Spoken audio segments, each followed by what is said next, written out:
the value of this book? Well, one of the exhortations of this book is, seek and you shall find. Yeah. You know, you made the comment, I'm seeing things, all you got to do is look. Right. And I haven't claimed to look. I mean, every time I read the Bible, I'm finding more in there that I can put to the test. So potentially, you mentioned in an earlier podcast, I think 1,500 or so creation-related passages. You can find maybe even other things to test there, right? Well, some of those passages I don't claim to understand that well. Okay. And I'm looking forward in my future research to coming to a greater understanding of what's going on in those texts. And that will help me to build a more detailed model and then put that model to a more rigorous test. So yeah, this is a work in progress. All right, so in this chapter, we're looking at the bigger picture, if you will, the cosmos, the universe. Where are you going to lead us in the next chapter? Well, this was a chapter where we looked at the universe as a whole and the physics of the universe that governs the entire universe. What I'm going to do in the next chapter is look a little closer to home at galaxy clusters, galaxies, stars, and planets, and saying, what about astronomy up close? What does the Bible say about that to start with, and how can we put that to the test, and how can we use that to build a comprehensive, testable biblical creation model? So you're saying the Bible even talks about galaxies, huh? Well, not in so many words. You won't find the word galaxy in the Bible. Just like you won't find the word local group in the Bible either. Yes. But there are statements that can be applied to that. Great. Looking forward to it. Model, last time you took us to the cosmos. Now you're bringing it in a little bit closer. We're still way out there, in my opinion, but we're a little closer in that we're talking about galaxies. Well, what I did in Chapter 7 was lay out about 10 different astronomical tests that we can apply to subject our model to the test. And one of those tests was, if God really has supernaturally designed everything in the universe for the benefit of human beings, then we would anticipate that there would be evidences for that design in our local group of galaxies, our galaxy, our Milky Way galaxy, our solar system, the planets that accompany our planet Earth, our star, the sun, the moon, and the Earth itself.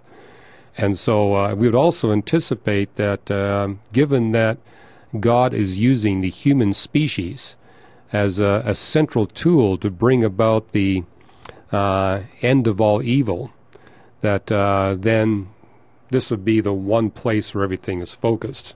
There are Christians that take the view that God has made life on all kinds of planets, but I think we all agree that in terms of the battle against evil and suffering, that we human beings and planet Earth are center stage.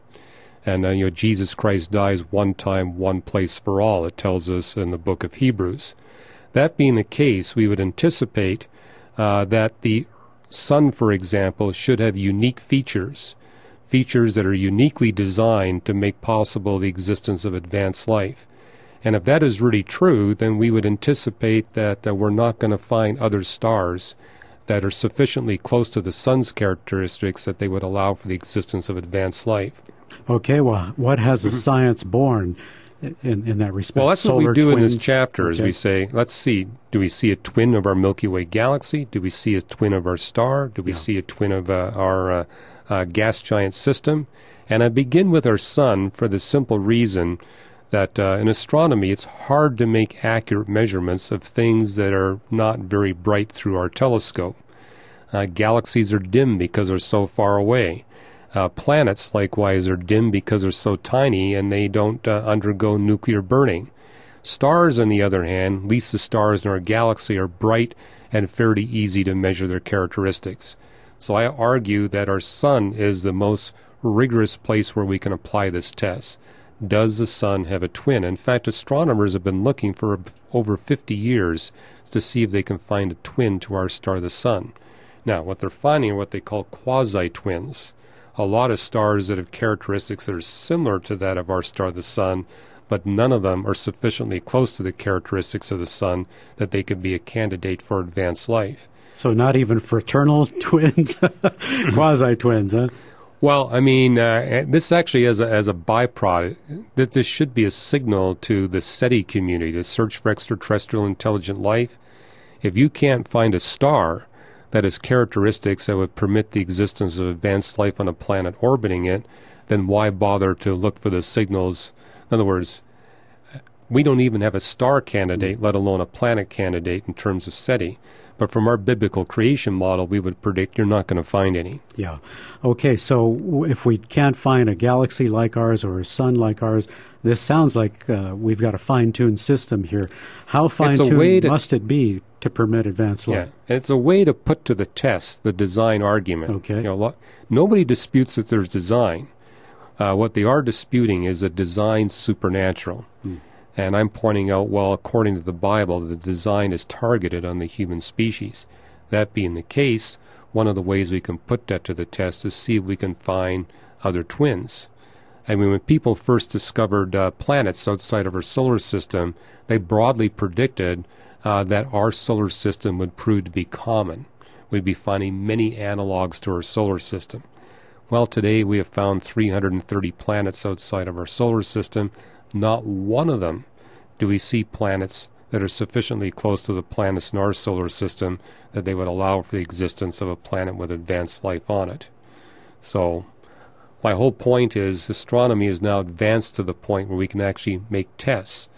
Now, looking at galaxies is more challenging because it's hard to look at a distant galaxy and measure its characteristics with sufficient precision to tell whether or not it's got the characteristics to support advanced life. But we can do that with the nearby galaxies. And when we do that, we discover that the Milky Way galaxy is all by itself. It doesn't have any twins. And likewise, the cluster in which it resides, the local group of galaxies, is unique.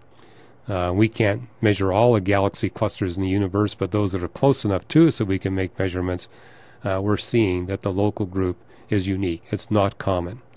So the fact that we're proving that everything is unique, nothing is common, is a powerful testing tool to show that indeed the universe and all of its components have been supernaturally designed to make possible existence of human beings at this brief window in cosmic history.